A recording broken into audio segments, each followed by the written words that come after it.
Hi, hello guys, welcome back to my channel for another video this week. Yes, I'm sitting on the ground because I don't know, it's just kind of nice sometimes. But anyways, if you're new here, my name is Carrie. I live in New York City, although I am clearly not there right now, and I make videos about style, home decor, and life in New York. By day, I am a freelance writer. I used to be a beauty editor, and those things are kind of what today's video is going to be about. Whether you've been following along with my videos for a minute now or you are new here, I am, like I said, a freelancer, and I have been a freelancer for just over 6 months now. So I thought I would do just a little bit of an update on that. I honestly get tons of questions about career stuff in general, freelancing, editorial, so I want to take this opportunity to talk about some of the topics that I get asked about a lot so that you guys have a nice resource to go visit. And I also don't speak for all freelancers, whether it is in general, in the writing and editorial world, in New York, none of that.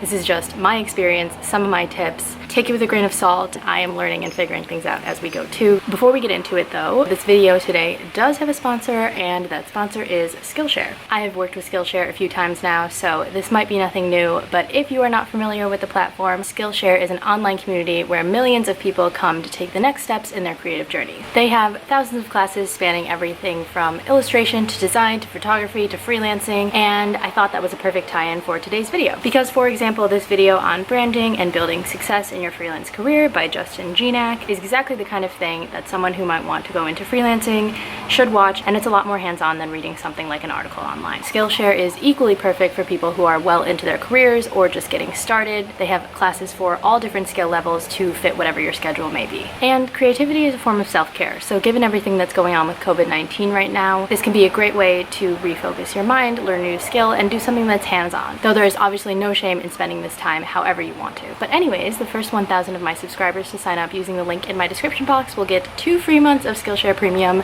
so that you can explore your creativity. Alright, let's get into the video. I thought the best first thing to do would be to tell you a little bit of where I'm at and give a very brief overview of what I did before this. I was formerly a beauty editor, specifically on the branded content side, which is an easy way of saying it's a kind of marriage between editorial and advertising, though I also did regular editorial writing, and that was my job for 3 years. I started as an intern, grew into my role. There you go. Back in October, I decided to leave that job to go freelance and also do an interior design program at Parsons, which is the new school in New York City. I'm also a YouTuber, so I do this here, and with that very, very lightly, I guess, dabble in the content creator, influencer-y stuff. So yes, now I have a few different revenue streams, but mostly I am freelancing in the writing world. Basically, when I left my job in October, really things fell into place majorly, and thanks to the job that I had, A, through the experience that I got there, and B, through connections, because pretty much when I left, I was able to sign on for 3 freelance writing projects there that were all longer term, but they all had different terms, and then I got a copywriting job with a major beauty brand. Pretty much all these things were things that I got very lucky that the opportunities came to me. I didn't really reach out to people for them, although in the case of the beauty brand, once they reached out, there was an interview and like a writing test process involved. But either way, I'm very lucky that that happened, and I don't necessarily think that that's the norm, but that is pretty much how I spent my Q4. So from October until I would say the very beginning of January, and I was also in my first semester of Parsons School. Things were crazy, I was very busy, but I also felt very, very fortunate to have that happen. It was really cool, but that being said, in very early January, either those projects had ended, and then also with the beauty brand that I was working for, and I don't want to say too much, we're still on good terms and everything is fine there, but long story short, there was some sort of budget cut, and so I very last minute found out that I wasn't going to be continuing that, or that it at least was going to be on pause. So that's kind of where I started off my 2020, not having a ton on my plate, and then in that time, I would say since sometime in February, I am freelance beauty editorial writing, and also I currently do e-commerce for a store in Brooklyn. So basically I just make all of their listings, and I make little collections that are used in the email marketing. It's a lot of like tedious product work, and also using my like copywriting and SEO background so that they come up as high as possible in Google. I also had my second semester at Parsons. That is where we're at currently.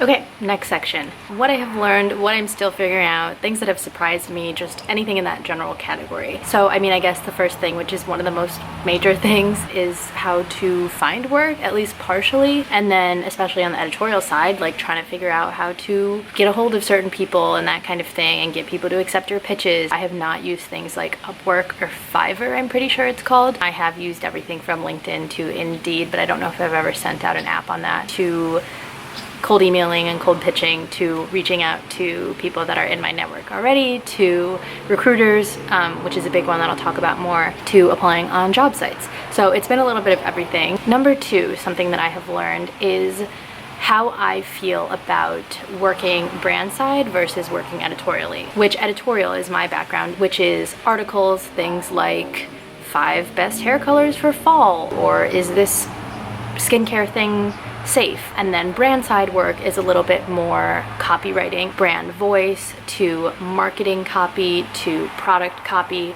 anything relating to that. Now, when I was kind of on the back end at my full-time job, if I stayed in the, full-time corporate world, I was thinking I would rather go brand side than stay on editorial. For me, at least, I really like having one brand to write for and to be really, really sure and familiar with the voice. And so actually, this goes into something that surprised me, is that I actually really like copywriting a lot more than editorial. I think it's a little bit twofold or threefold or more, but I think I like doing shorter, quippier copy better. I think I might be better at it. And I also think that with the stories that I want to see in editorial and the things that I think are really important in editorial right now, I don't always know that I'm the right person to write them. And that is just honest, and that's how I feel. And I know so many people who are so insanely talented at doing these amazing features and really important work that has cultural tie-ins and things like that. There are other things that I have been wanting to focus my energy on, and especially with school and having my head and my brain and my schedule in a lot of different places. Truthfully, and this is not meant to be in a negative way, but copywriting is a little bit more mindless is the wrong word, and hands-off is the wrong word, and easier is the wrong word, but it is just a little bit more simple, I guess. Next thing I've learned, and this kind of goes back to what I talked about in terms of the trajectory of the past few months, but Q1, which is January, February, March, the beginning of the year, is no joke. When I was in my full-time job, it was very slow, and now, especially as a freelancer, it is very, very, very slow. Not a lot of people are looking for work right after the holidays, and that is just that. And I know that that is really common as a freelancer, so that is definitely something that I wish I was a little bit more prepared for. But I also think it was really important to happen because I had a lot right up front when I left my last job, and a lot just fell into my lap, which was amazing. All right, and then plain and simple, but also really important, rates and what to charge people and what to tell people. That being said, it all does vary a lot, so you probably want to have a range in general, but I still sometimes worry about if I'm going too low and people are like, oh my god, this work is so cheap, or if it's too high and then they think they don't want to work with me or something like that. What I don't think works is calculating the salary you had before and then doing an hourly on that, because you have to factor in things like taxes and living and not working as consistently. And any article you look at online, every single one says something different. All right, the next section of this video is advice for other people, which kind of ties into my general takeaways from how things have been going and other things that I've learned, but just turning them into advice. So the first one that I have for you is to build a network. And this is not only in terms of getting more work, but it's also in terms of having people who are in a similar position to you, who you can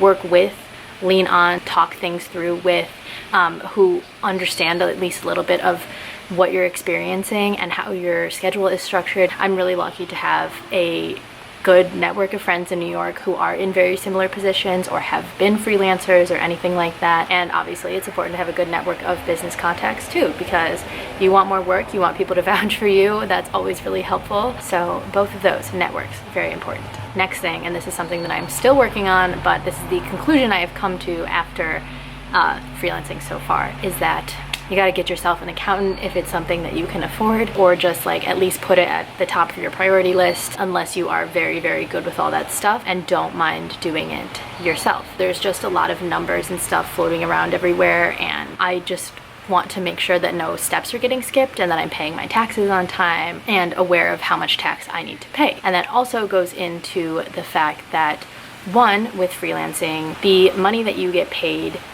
probably won't be paid right away. You might be waiting a while. So if you are able to save money, that is really important. You might not see a paycheck for 2 weeks to a month to longer after you finish a job and submit an invoice. And you will also probably have to follow up on those invoices. I've been staffed through recruiting agencies who luckily take out tax, so I don't have to worry about it.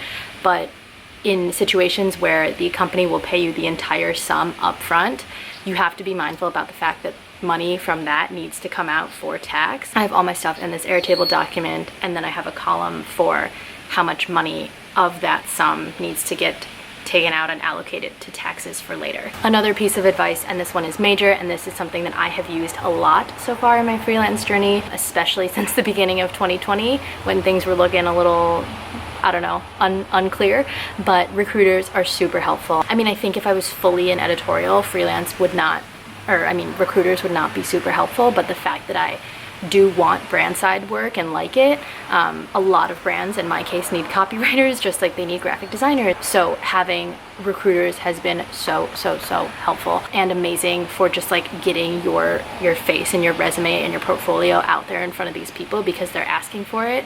You don't have to pay them any money. It is their job to staff these roles, and then the company pays them. And then in that same vein, whether or not you're working with a recruiter, but especially with recruiters, do not be afraid to say what you want and be upfront, whether that is about your rates, whether that's about your schedule, whether it's about the types of jobs you want to take, what you are open to, the hours you are open to, the companies you're open to, anything. Do not be afraid, especially with recruiters. They work with so many different brands that there will always be another brand that they have. In my case, I have had a number of jobs presented to me that would require me going back into a regular 40 hours a week full-time role, one with a brand that I would dream about working for, but I have ended up turning them down because I know deep down in my heart, as much as I like the idea of stable income and maybe more money in some cases, I know that one of the reasons I left my last job is because I did not want a full-time 9 to 5. Certain things can be tempting, but you just have to like look back within yourself if this is something that you have the privilege of doing. So I want to acknowledge that too. In my case with recruiters, I have been very upfront about the fact that I was not looking for something full-time in-house, that I was most interested in remote, in part-time, in short-term, and they have thanked me for being really upfront and have been able to send me roles that are reflective of that. Not going to elaborate on this one too much, but in especially corporate settings, freelancer budgets are often the first thing to go, so you just have to be realistic about that when you are taking a job like that. Okay, and then last topics I want to cover in this video are: what's my general opinion on the whole freelancing thing? Do I have any regrets about leaving my last job, going freelance? And also, what's next? Really overarchingly, I am so happy that I made this decision, and I'm so much happier in general with everything. Things are sometimes scrappy and sometimes rushed and sometimes dead and sometimes so busy, but I'm really learning to kind of just go with the flow, roll with the punches, and I love having autonomy and freedom. And that also, like, I have a skill and skills that are marketable and that people want. And do I regret leaving my job? No, not at all. I have not regretted it for a second. There have been times when I have questioned it, of course, especially in those slow moments where things were looking very uncertain. But in general, no. I knew it was the right thing at the time, and I still feel that way. But on the other hand of that, do I regret having that job? And the answer to that is absolutely not. I would not change that for a second, and that was so valuable in so many different ways. Learning how to function in a work environment, learning and growing a skill set, having a portfolio to show that helps me get hired now, knowing certain lingo. I want to be really careful about glorifying this idea of, freedom and making your own schedule and whatever too much. And I think that, maybe I've had some missteps in the past, even just person to person, like when I'm talking to people. Because when I first left, there was definitely that honeymoon phase, and I'm not necessarily even fully out of it yet, of being like, oh, this is the greatest thing ever. But at the same time, it can also not be the greatest thing ever. There is a lot to be said about stability, and also the structure is just not for everyone. So it is, again, just a decision that you really have to make for yourself. So the neighbor's kid came out, and I feel very uncomfortable when other people watch me film, at least without warning. But I was just gonna close out the video by telling you guys what is up next. And really the easiest thing to say is that I am really not sure right now. I'm gonna keep doing what I'm doing. Before all the COVID stuff broke out, I had a few things that were up in the air that would have given me a clear way to answer this question. So we'll see. Also, in the vein of COVID, I think it's important to say that that greatly does affect freelancers, especially going back to what I said about budgets and all of that. So it is just something to think about too. To anyone who has been affected by this, who is a freelancer, I really feel for you. And I hope that everything turns back around as soon as possible. I hope you're okay. I hope you guys are doing well. That's gonna be it for this video, but thank you guys for watching. I hope this was insightful or helpful, at least in some way. Always feel free to reach out in comments, DMs, whatever you want, and I will try to answer them for you either directly or in a future video. Thanks again to Skillshare for sponsoring this, and I will see you guys on the next video next week. Bye.